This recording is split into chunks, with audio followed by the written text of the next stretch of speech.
Factoring by grouping is another topic we'll use similar to finding the GCF. Okay, but typically when you think about factoring by grouping, you're going to think about a polynomial that has 4 terms with no greatest common factor for all 4 terms. Okay, factoring by grouping does not work on every single polynomial that has 4 terms, but just some of them. Okay, so if I look at my problem A, xy plus 2x plus 6y plus 12. Okay, remember I said the first step to factoring is finding a greatest common factor. Well, as I look at all 4 of these terms, there's not a common factor to all 4. So what I can do is group together the first 2 terms. If I only look at xy plus 2x, those 2 terms have a GCF of x. And if I factor out an x from only the first 2 terms, I'll be left with y plus 2.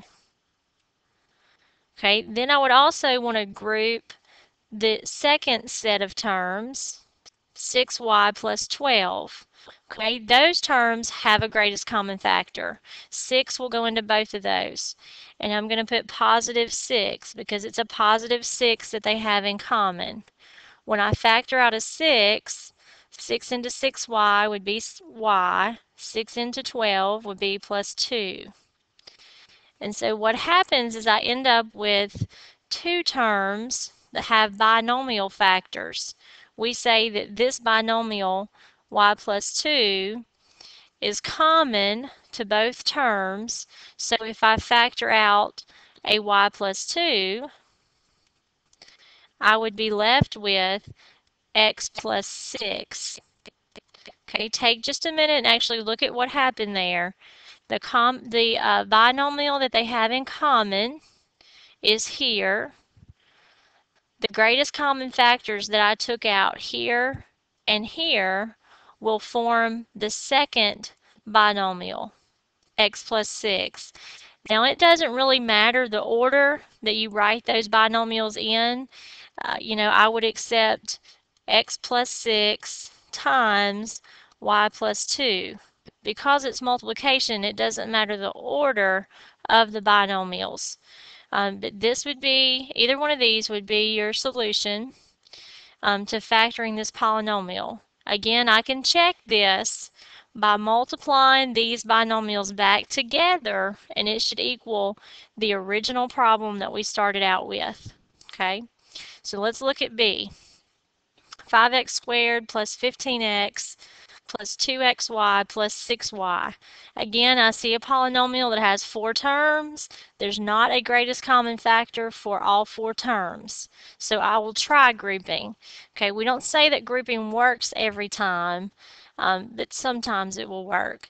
Group the first 2. What can I take out of 5x squared plus 15x? Well, the greatest common factor is 5x. When I factor that out, 5x into 5x squared leaves me with 1x. 5x into 15x would be a positive 3.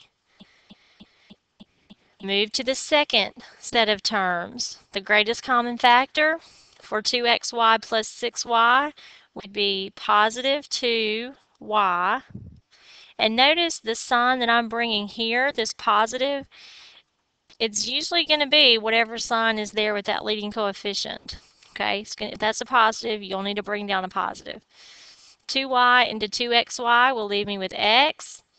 2xy into 6y will be positive 3. The binomials that you get in parentheses should always be the same.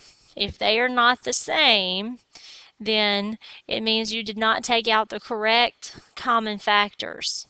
Okay, those have to be the same.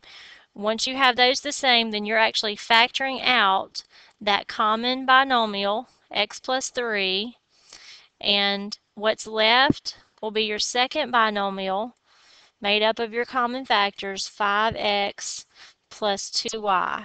And now I do put those in order, from left to right, 5x plus 2y. So this would be your answer. Again, if you multiplied that back together, it would equal back to the original polynomial that we started out with.